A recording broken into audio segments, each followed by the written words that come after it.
Okay, I'm going to tell a story here about Sangbin since he is here. So I'm doing my P&W class, and we're doing all this stuff with Japanese internment, and he chose to do his topic on the 442nd, and we're doing all this research, and I said, okay, you have to do a 5-page paper, and he was getting all into it and stuff because he was in JROTC and getting, you know, all into it, and he comes up and he's like, Mr. Olson, and I'm like, yeah.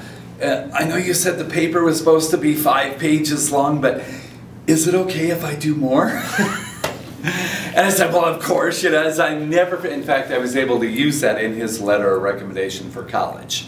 As a little example, in fact, he did end up doing a 9-page paper. I still have it, and was able to use that. Then I had another student that same year. She was over from Korea. She had only been here a couple of years, and had, you know, broken English, and for her project, instead of doing her visual for that, was to do a painting. And so I worked with her art teacher, and she took 5 different pictures of Japanese internment scenes and made a painting of that, and we still have that on display up in the library. And her conclusion of her paper just really stuck with me, because she goes, I'm Korean, and I chose to do this topic studying Japanese, and Korean and Japanese people don't get along. We have this hatred of each other. And she goes, but yet by doing this paper, I got to see that Japanese are people just like me. And then her last sentence of that was, this project helped me get rid of my dislike for Japanese.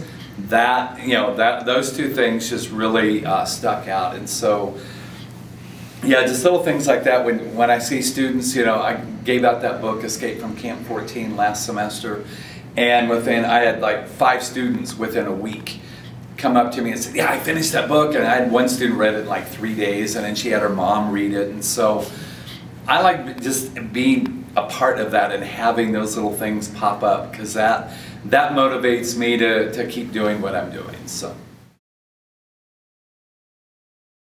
I've got some really good teachers that I work with, and I'm able to bounce ideas off of them, and we're able to share stuff. Mr. Shell and I have been working together for several years, and so we've got a really good working relationship and friendship also. So that's kind of neat. And being able to bounce ideas off of other teachers, I think that's a really good quality we have here at the school, that you don't work in isolation, but we actually get to work with each other in that. And that helps, because like I said, we do have a challenging environment, but I like that challenge. And so to be able to have that, to have the support, and basically freedom and a little bit of flexibility to, if I need to spend a little bit more time on North Korea because it's in the news right now, I can do that.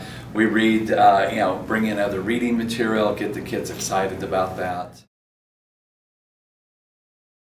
Well, one of the things that I did that was really good was going for my National Board certification, and that caused me during that year to do a lot of reflection on my work and what is it that I'm doing. Well, I do this unit because it's good, and I do, but why? What makes it work? And so I had to do a lot of reflection on my own practice. And so being able to reflect on what I'm doing to make me better and also to challenge others. So that was real good. So I encourage a lot of teachers to go for their National Board certification. And because of that work that I've done with National Board, it's also opened up other avenues for me outside of school to work with a lot of teachers. Right now I'm working as a scorer for Pearson in the Ed TPA project, that a lot of student teachers have to do this work now and submit their portfolios, and now I'm scoring their work. I've been able to do workshops for College Board to teach other AP US History teachers, to get them going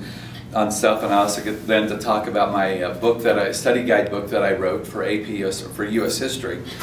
Through Homework Helpers, I've got a 2-volume study guide book. So I'm an author, I do workshops for teachers, and so all of that. And I love working with teachers because it's so different than working with kids, and being able to motivate those teachers to go back in the classroom and do stuff too.